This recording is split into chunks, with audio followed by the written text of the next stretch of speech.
Opa, tudo bem com vocês? Estão? Bem-vindos a mais um vídeo do canal. Hoje vamos dar uma olhada neste vídeo aqui sobre dor no joelho, tá? Muita gente aqui sente dor no joelho, frequenta academia e tá com uma dor no joelho, então esse vídeo aqui vai ajudar vocês. Vai ser interessante, parece um vídeo bom. Bora dar uma olhada? Eu comecei a sentir uma dor na região de dentro do joelho, ela apareceu de maneira muito rápida, repentina. Eu não tenho a menor ideia do que pode ser. O que será que pode ser que está causando essa dor no meu joelho?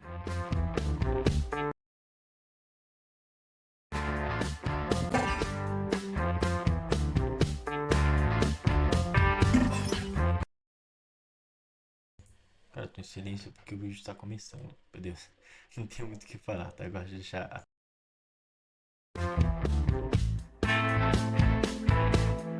Bom, meu nome é Adriano Leonardi, sou médico ortopedista, sou pós-graduado em medicina do esporte. O intuito desse vídeo de hoje é da gente falar das principais causas de dor na região de dentro do joelho. Vamos lá? Bom, antes de mais nada, eu gostaria de pedir para você que tem interesse em vídeos éticos, Escrever, em né? vídeos baseados na ciência, em vídeos sem cura milagrosa, tão divulgado aqui na internet, para já dar um like nesse vídeo, para me seguir E se inscrever, hein? Não se esqueça. Se inscreva e dê like no meu também, tá? Não vai esquecer. aqui no meu canal. Todos os meus vídeos são baseados em ciência, eles trazem de uma maneira simples, de uma linguagem bem popular, o que a gente trabalha hoje dentro da medicina, não só da ortopedia, mas da medicina do esporte. E essa parte é muito importante saber, né? Mas antes de a gente começar a falar Se você gostou desse vídeo, não se esqueça de deixar o seu like, se inscrever no canal e ativar o sininho para receber todos os vídeos que postamos aqui. Eu posto vídeo 2 vezes ao dia, ou seja, tem muito conteúdo para você. Então, se inscreva aí e vamos pro vídeo. das principais causas de dor, é muito importante a gente relembrar a anatomia do joelho. Então, em medicina, tudo que é na região de dentro é chamado de medial e tudo que está na região externa é chamado de lateral. Então, hoje, eu vou misturar os termos de dor. Por isso que a gente chama de ombro lateral, tá? Se bem que ele pode ser chamado de ombro medial também. Faz até mais sentido ser chamado de ombro medial, tá? Porque ele está em direção ao centro. É o nome comum, tá? Viajei aqui. Não é lateral, é ombro medial. A nomenclatura comum dele, pelo menos, né? Daí, popularmente, a gente chama de lateral, né? Dor interna ou dor medial, que é o intuito do vídeo. E aí a gente pensando aqui na anatomia, a gente tem lá o osso fêmur, a região medial, a região interna do fêmur, se articulando no chamado de planalto tibial medial da tíbia, e o que aumenta a congruência, o nosso grande amortecedor, é o chamado de menisco medial. E para estabilizar esse joelho, e que ele não abra, a gente tem um ligamento colateral medial. Também pensando aqui na região anterior do joelho, a gente tem a região de dentro da patela, ela se articula com uma região do fêmur, conforme a gente dobra e estica o joelho, chamado de tróclea femoral. E para estabilizar, para aumentar um pouco mais essa congruência da patela com o fêmur, a gente Cara, pra você ver como o joelho é uma articulação complexa. tem duas membranas que invaginam para dentro do joelho, chamados de plica sinovial. A plica sinovial medial, que eu vou falar hoje, e a plica sinovial lateral. Também na região aqui de dentro do joelho, a gente tem aqueles tendões que correm lá de trás do joelho e que vêm e se inserem na tíbia, parecendo com uma pata de ganso, que é chamado de tendão pata de ganso. E numa maneira um pouco mais externa, a gente tem um nervo que passa na região de dentro do joelho, que é chamado de nervo safeno. Todos esses podem causar problema. Eu vou falar agora de cada um deles. Então, Por isso que é tão complicado você diagnosticar uma dor no joelho, né? Eu, eu me sinto melhor trabalhando com pessoas com um diagnóstico médico, porque é muito difícil fazer o diagnóstico online. Extremamente complicado. Então eu prefiro que a pessoa tenha o diagnóstico médico, venha até mim e com base nisso a gente monta o protocolo de treino, etc. Ver o que a gente pode fazer na parte da educação física, que é a minha formação.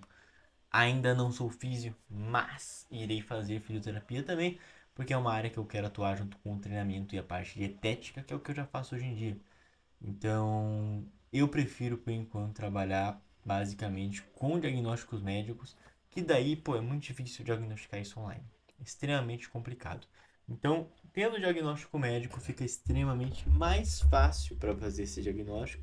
Consequentemente, eu consigo apresentar um melhor trabalho para os clientes, né? então, falando aqui da principal causa traumática aguda, lesão do ligamento colateral medial, muito frequente no futebol. Ela acontece quando o adversário dá uma entrada na região externa, na região lateral, e todo o movimento é empurrado para Muita dor no joelho que eu vejo na academia vem de lesões no futebol, tá? Não é um esporte tanto no peso. região de dentro ou região medial. Ele pode ser lesionado de maneira isolada ou ele pode estar ligado à lesão do ligamento cruzado anterior ou de qualquer outra estrutura dentro Cruzado anterior é o clássico na academia. Cara, o cara chega com o cruzado anterior, cruzado rompido. Eu pergunto pra ele, foi no futebol? Cara, sim. É clássico, clássico. Do joelho, tudo depende da energia cinética, depende da força desse impacto e se existe ou não rotação. Geralmente o ligamento colateral medial, quando ele é lesionado de maneira isolada, não existe inchaço no joelho, porque ele é uma estrutura extra-articular, ele está fora do joelho. Existe uma dor no momento da lesão, a pessoa às vezes consegue até voltar para o jogo, mas ao longo do tempo ela não consegue mais caminhar, porque existe uma formação de uma reação inflamatória muito grande na região de dentro do joelho, e aí a pessoa não consegue mais andar, precisa de um parzinho de muleta, e o tempo de recuperação vai depender do grau da lesão. Inclusive eu tenho um vídeo falando sobre a lesão do ligamento colateral medial. Então a gente classifica a lesão do grau 1 até o grau 3. Obviamente o grau 1, o retorno para o esporte é um pouco mais rápido, e o grau 3, em algumas situações um pouco mais extremas, demanda tratamento cirúrgico, porque o joelho fica muito bambo na região de dentro. Tanto o grau 1 quanto o grau 2, que são de tratamento. Muita gente fica com medo de agachar depois de ter essa lesão. E você tem que ir retomando com a pessoa tanta confiança, né? Quanto uma técnica boa, mas o pessoal fica com bastante medo, né? Mas é possível trabalhar. Tratamento não cirúrgico, uma característica muito importante é que mesmo que ele cicatrize, ele faz uma cicatrização por fibrose bem importante e fica uma dor residual. Fica como se fosse uma cicatriz colando naquele ossinho chamado de epicôndilo medial. E essa dor vai incapacitando, a pessoa até consegue jogar bola, mas ela tem que parar porque toda hora ela está sentindo uma dor, está sentindo alguma fisgada na região de dentro do joelho. E o tratamento dessa dor residual é muito simples. Hoje no consultório com ultrassom diagnóstico fica muito mais fácil do que antigamente. Então hoje a gente consegue localizar o ponto de fibrose, o ponto de aderência desse ligamento no E a medicina evoluiu pra caramba, né? osso ou no ligamento, entre os folhetos desse ligamento, e a gente faz um procedimento que tem um nome esquisito que é chamado de hidrodissecção. Então a gente coloca o soro fisiológico, a gente solta esse ligamento, existe uma redução da pressão dele onde ele cicatriza, e aí o paciente vai ao longo do tempo melhorando da dor, lembrando que essa melhora de dor tem que ser acompanhada do ganho de força e de função muscular. Muitas vezes a dor faz Acompanhada por um personal trainer, né? Alguém que ajude. Se quiser uma ajudinha, entra na descrição da consultoria, beleza? Pessoa perder massa muscular, então é muito importante aí um bom trabalho de fisioterapia em conjunto com o tratamento da lesão do ligamento colateral medial até o restabelecimento pronto e o retorno pleno para o esporte. Uma outra lesão também muito frequente na região de dentro do joelho, na região medial do joelho, é chamada de lesão do menisco medial. Então lembrando que a gente tem dois meniscos, tem o formato de um C. O menisco medial tem uma característica muito importante, que ele é muito menos móvel do que o menisco lateral, ele é um pouco mais duro, ele ajuda na estabilização do ligamento cruzado anterior, ele aumenta a estabilização no joelho, ele absorve impacto, e o menisco ele pode se romper de duas formas clássicas. Um entorse, por exemplo, uma pessoa jogando bola, jogando basquete, jogando vôlei.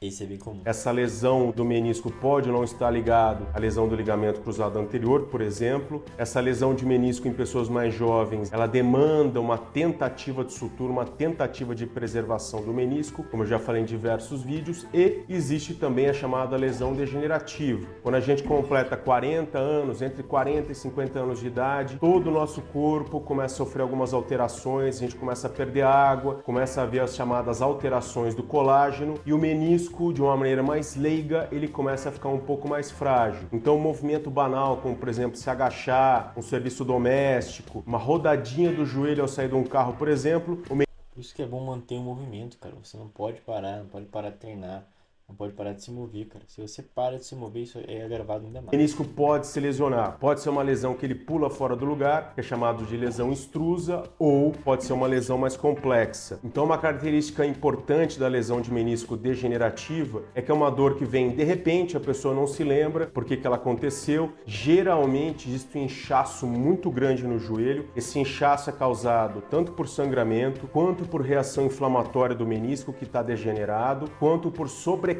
na cartilagem entre a tíbia e o fêmur, pelo fato do menisco estar perdendo função. Pessoas propensas a ter essa lesão são as pessoas que têm o chamado genovaro, o joelho do tipo cowboy, e desde pequeno o menisco... Tipo, cowboy é foda, né? Ficou complicado. Já sobrecarregado, que em algum momento da vida, principalmente pessoas que têm excesso de peso, ele pode realmente pular fora do lugar. Lembrando que esse tipo de lesão, a grande maioria delas não demanda tratamento cirúrgico. Tem que ser tentado um tratamento conservador, com fisioterapia, com infiltração no joelho, drenar esse líquido, e a grande maioria das pessoas, segundo a literatura, melhora sem cirurgia, deixando a cirurgia reservada só para uma pequena parcela da população. Uma outra causa de dor que vem bem devagar, que vem empurrando ao longo do tempo e está ligada a inchaços no joelho, também ligada. Desculpa aí, uma coisa que eu percebi que não tem nada a ver, tá? Tu tem silêncio essa parte porque tá bem interessante. Mas ele tem um nariz mais alto que o outro, né? Um esquisitinho. A lesão do menisco é chamado de lesão cartilaginosa do côndilo femoral medial, que é na região de dentro do joelho, bem na parte de cima do chamado fêmur. Então a gente sabe que quando o menisco perde a função, essa cartilagem começa a aumentar a pressão, e segundo alguns estudos, esse aumento de pressão chega na ordem de 300%, então ela começa a necrosar, ela começa a morrer. Isso é chamado em medicina de condrólise, ou seja, morte e fragmentação da cartilagem, e tem que ser... Tudo que é ólise que é morte do tecido, tá? Praticamente. Sei lá, tendinose, artrose, apoptose, a morte da célula, né?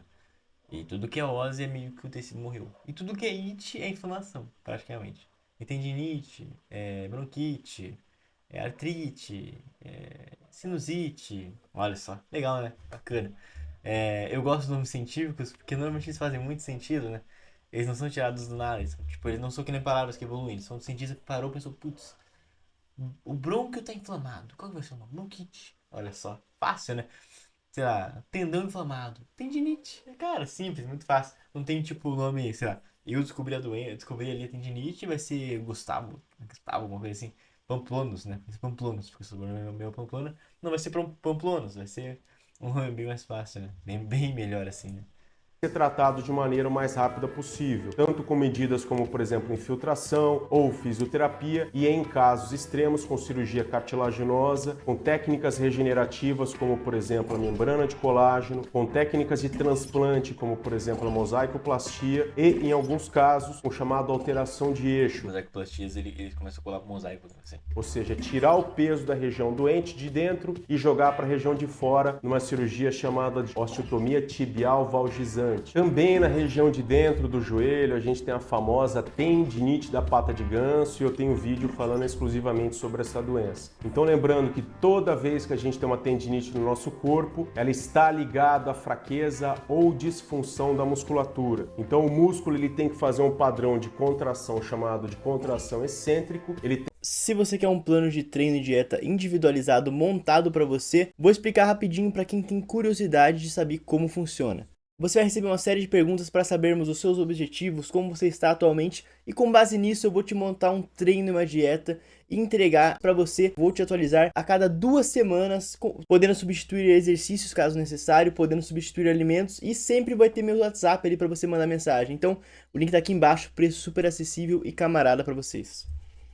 Tem que ser forte, ele tem que ter uma chamada força excêntrica, e quando o músculo não funciona direito, o tendão fica sobrecarregado, primeiro ele inflama, depois ele começa a morrer, e essa morte do tendão é chamada em medicina de degeneração. Então a tendinite da pata de ganso não é diferente. Os tendões que correm na região de trás do joelho, chamado discotibiais, que nascem lá perto do bumbum, lá numa região chamada de forame isquiático, ele desce lá para baixo e dá uma curvadinha na região interna da tíbia, são chamados tendões pata de ganso. E a gente tem os tendões sartório, grácil e semitendíneo. Então esses tendões, se o músculo não está funcionando de uma maneira correta, eles acabam inflamando, degenerando, gerando uma espécie de uma bursite. Dica para não ficar com isso. Sabe qual que é, amigo? Treine. É muito importante você treinar, cara. É extremamente importante, tá? E muitos desses problemas, obviamente, quando não estão tão agravados, estão no começo, podem sim ser olhados por um educador físico, caso ele se tenha competência para isso, tá? Eu mesmo na academia, muita gente com começo de tendinite, começo de bursite, a gente começa a fazer um trabalho ali, consegue resolver, tá? Consegue resolver bem. Obviamente, mais avançado, sim, você vai ter que ir num fisioterapeuta. E, caso o fisioterapeuta não dê jeito, ortopedista. Mas, a gente consegue dar uma olhada na academia, dependendo do grau do problema, E até na internet, online, se você quer me chamar, como eu já falei, a gente consegue dar uma olhada minimamente ali pra, sabe? Você dar uma resolvida nesse problema minimamente ali.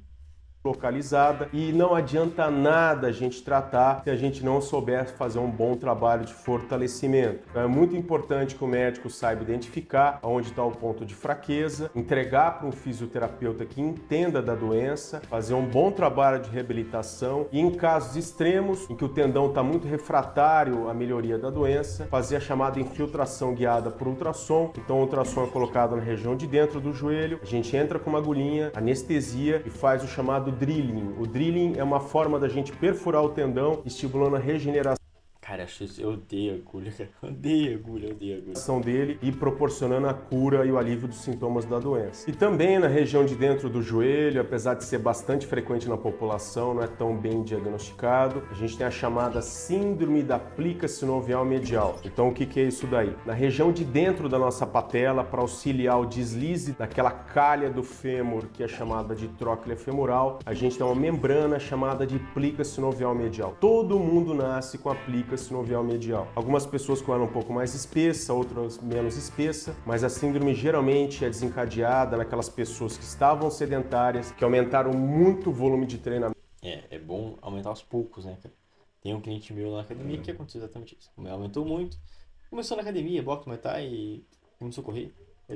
Como por exemplo no famoso projeto verão, ou naquelas pessoas que são muito ativas, que pararam por algum motivo e acabaram voltando. Então a síndrome da plica sinovial medial está ligada à sobrecarga de treinamento ou sobrecarga de trabalho. Ela mimetiza muito, é muito confundida com a condromalácia e nem sempre existe uma correlação de uma com a outra. A plica sinovial ela acaba sofrendo uma reação inflamatória muito grande, o joelho incha, existe muito estalido, principalmente ao subir e descer a escada, uma dor muito forte na região de dentro do joelho. Lembrando que quando a pessoa está fazendo a contração, a plica, ela entra lá para dentro da região interna do joelho, ela fica aprisionada, ela gera bastante dor e em casos extremos ela pode fibrosar, principalmente em pessoas acima de 40 anos de idade, que demandam em alguns casos até o tratamento cirúrgico. É importantíssimo fazer um diagnóstico ouvindo bastante a história do paciente, prestando bastante atenção nos achados de exame físico. É muito importante examinar, testar a plica sinovial, lembrando que esse diagnóstico quase nunca está escrito no laudo de uma ressonância magnética e lembrando que pessoas acima de 30 anos, a grande maioria delas já tem algum sinal de condropatia, então não valorizar exclusivamente laudo de ressonância magnética quando a gente vai examinar paciente com queixa de dor na região interna do joelho.